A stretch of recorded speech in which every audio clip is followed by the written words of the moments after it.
The Nigerian Stock Exchange is 56 years old, but for the first time in those 5 decades today, the exchange had the honor of hosting the only Nobel laureate in this part of the world, playwright, Professor Wole Soyinka, closing the markets, as it were. It was such a rare opportunity for the Nobel laureate to be part of the market community and to have a handshake with the traders and officials of the exchange. So let's get a bit of a sense of what the final trading day of 2016 looks like for the Nigerian market as we wrap up the year. Head of research at GTI Securities, Chukwuma Anyanwu, is joining us live now via Skype.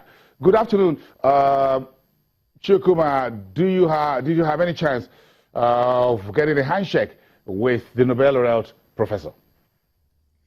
Unfortunately, Bosin, I didn't really have that chance. It's disappointing, though. But of course, I'm sure the market must have really been very privileged to have a Nobel laureate, a playwright, a well-renowned and respected Nigerian and African closing the market for the year. Yeah, Bosin, it actually speaks volume of the kind of integrity that the market wants to show out there. So yes, it is very gratifying to have people of the stature of the Nobel laureates and other very influential, important people who've done very well for themselves in their various spheres of life, to come and associate with the market. It just sort of shows that the market has the capability of getting people interested, people who know their onions interested. And so yes, it's very, very good for the market. Well, in terms of what the year has been like, this is one year in which the market is closing in the red. However, it's still a bit positive, much better than blistering double digits negative index return that we had 2014 and 2015. Yeah, well, for a lot of people who were in the market in 2014, 2015, where we had very strong double-digit negative closes, it's actually a sign that a lot of positive things would happen in 2017. As a matter of fact, I was still holding out my breath, as of 2 days ago, for a positive close to the market. And I thought by some stroke of luck and some serious interest from maybe FPIs who have hung around the fringes would have pushed us slightly positive to close the year in the green. But that didn't happen. But it just gives us hope that 2017 is likely going to be a better year. And we are all optimistic waiting for that to happen. Okay. Chukwuma, we do have a great weekend, holiday weekend into the new year. We appreciate you being part of our business day and the markets on a daily basis here, or as regular as we were able to grab you from your own trading floor in downtown Lagos. Thank you very much. Thanks for having me. We appreciate you here. Now let's finish it off with the manufacturing sector on the continent hit really hard in 2016 by falling global commodity prices and weak currencies that hampered production. But emerging economies on the continent are making efforts to diversify and grow their own industries. Africa's manufacturing sector is positioned to become globally competitive, but poor infrastructure and over-reliance on commodity exports have constrained growth. After decades of exporting its natural resources and importing processed goods, some African governments are pushing for more homegrown industrial solutions as their currencies struggle and commodity prices drop. The use of expanded polystyrene panels is being promoted as a cheap and environmentally friendly way to help plug a growing housing deficit in Kenya. You're talking about polystyrene, people are seeing this white stuff. At the end of the day, when you look at the house, it is the same as any other building. You'd not be able to see a panel house and distinguish it from a distance, because as far as the looks are concerned, the paint is concerned, the cladding that you use is the same as when you're using a stone house.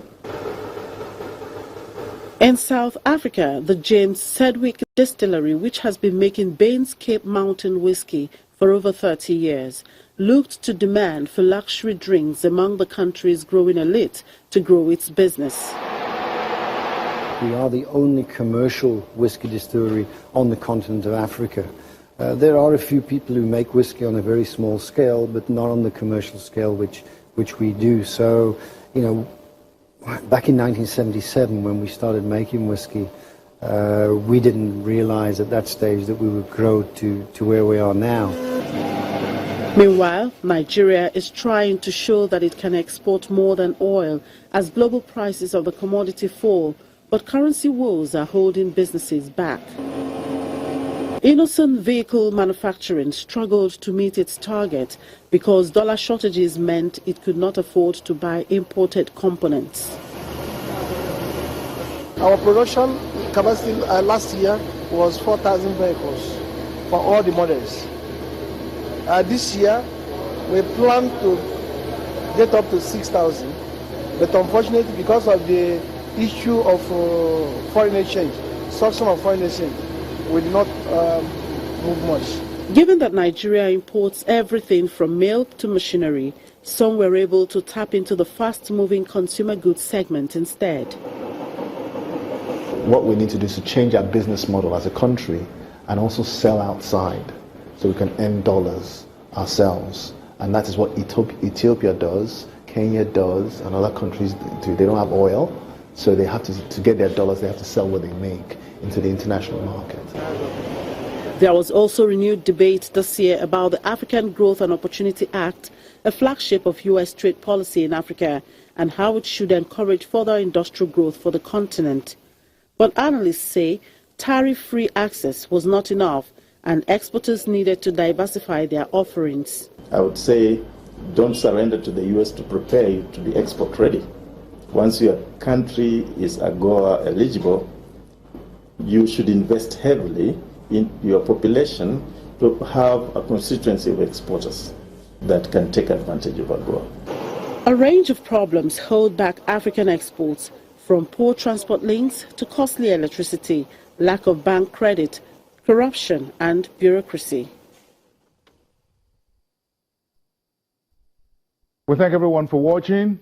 It's been great being part of all of you in 2016. We'll see you next time. That will be Monday, the 2nd of January 2017. Have a great day. Have a great weekend, everyone, and bye for now.